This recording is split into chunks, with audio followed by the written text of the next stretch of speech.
What's up, guys? M. Night Shyamalan has a movie coming this year called Trap. His daughter has a movie also coming called, I think, The Watcher? Or is it Watchers? I think it's Watchers. But what better time than to review one of his arguably best films, Signs, from 2002. Let's go.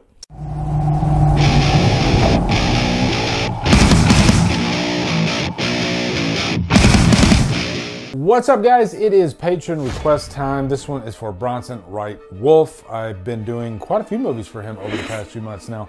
He always picks some really good ones. And today we're going to review Signs, which is probably my favorite M. Night Shyamalan movie. I don't think I've ever said that out loud. It's like War of the Worlds. Believe it's going to pass. Don't be afraid. They're in the house. Here it comes. Don't be afraid. But I think it might be. I mean, he was really hitting the ground running with Sixth Sense, and then Signs, and then Unbreakable. And, I think it started going a little south with The Village, which I do think The Village is kind of underrated, actually. You know, it's weird. The guy's career is interesting because his career went through quite a lull after The Village. And it got so bad that people thought, is he a has-been? Is he ever going to come back? And I think he has now. His last few movies have been, back to form. So that's good to hear. I've always thought M. Night was a very gifted filmmaker. And I even wonder, 20 years down the line, will people look back at his movies that weren't as loved as his more popular movies? Only time will tell. But even in the worst movies, he still had a certain signature to the way he made films and the way he makes films today. There's a way he deals with characters that I think is different than any other director. There's a way that he deals with special effects and even like the quote-unquote monster or whatever it is that is the opposing force, the villain, whatever. I'll even say, I thought Happening was interesting. I think the idea of it was kind of silly, just being that it was the wind, but the characters in the movie weren't really a big problem for me. They felt like characters in any other M. Night movie. So, yeah, but we're going to get into Signs. This is a phenomenal film. This is one of the better films. And, I was looking on IMDb, and I was shocked to see that this is not even a 7 out of 10 on IMDb. I would have never, ever predicted that. I would have thought that this movie would at least be a 7.5. Do I really have to give a plot synopsis on a film that is beloved as Signs? I mean, it's an alien movie, but I think what M. Night does is, movies like Independence Day, which is the biggest version of an alien invasion movie. Let's make it more small scale. And, what if the aliens are coming in through the back door? I think that's even a line in the movie. I'm paraphrasing, of course. But I think this movie's better, far better, actually, than Independence Day. And I like Independence Day. I don't think it's aged as well as Signs has.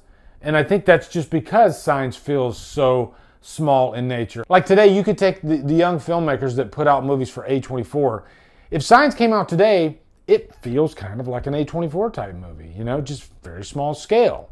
You don't really need to see the aliens. He takes the Jaws approach in this movie, and it's about paranoia and really a human interaction, how this family deals with this nightmare and not necessarily knowing what's on the other side of the door. They hear the knocking. They know that there's aliens out there.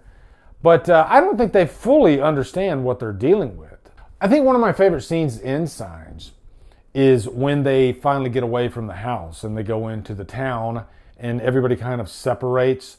And I think this was a genius move because it gave M. Night a chance to really let the audience get to know these characters and who they were. And they were so well written and so enthralling and even really funny at times, especially Joaquin Phoenix, that you almost forget that this is an alien movie or a horror movie. But that thought is always, still kind of there in the back of your mind.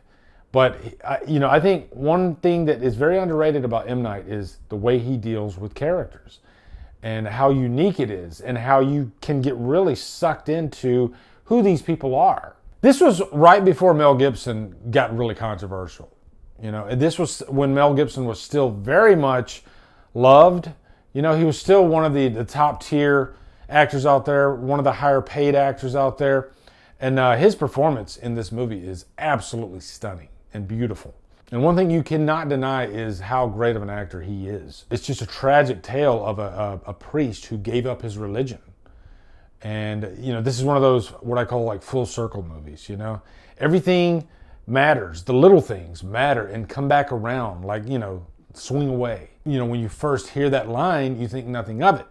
His wife, who's about to die, she's pinned against this tree.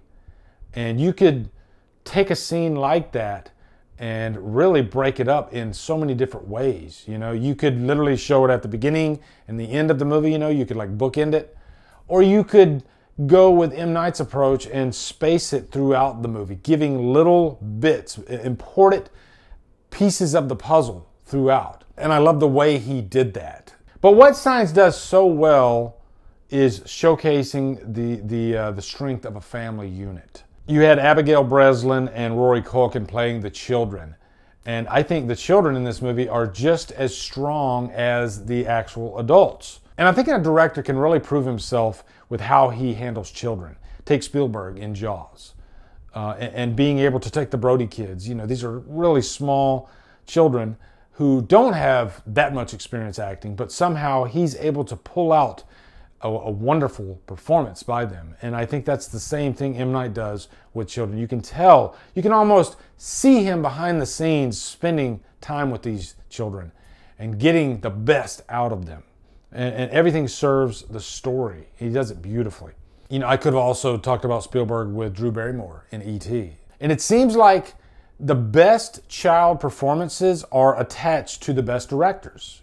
Prove me wrong. But then you have one of the scariest and most effective moments of the past, 25 years with the alien. It worked so well, the Jaws effect, not showing the alien. So then when it does come along and it's on a really grainy VHS tape, a home video.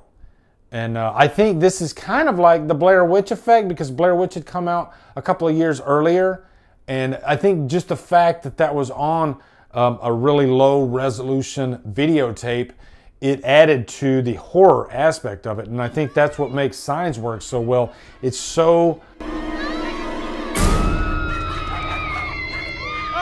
small scale in nature, being on a farm, but also small scale with the scares and the horror. The only time you really see the alien is in that little home video shot, and they even show it twice. And I'm wondering if M. Night thought twice about that, maybe just showing it once. But this is the right after DVD had taken off, and he knew that when people watch this movie, they're going to go back and pause it anyway. So why not just put it in the movie? And I think that was genius. But this movie is so brilliant that he does it not once but twice. Later in the movie, he's able to make you forget about the horror because you're so focused on this emotional family grief that when the alien finally presents itself, it's in the reflection of the TV.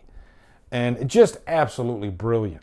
And, I just watched, like Tarot last night. Just, I guess, kind of timestamp this video.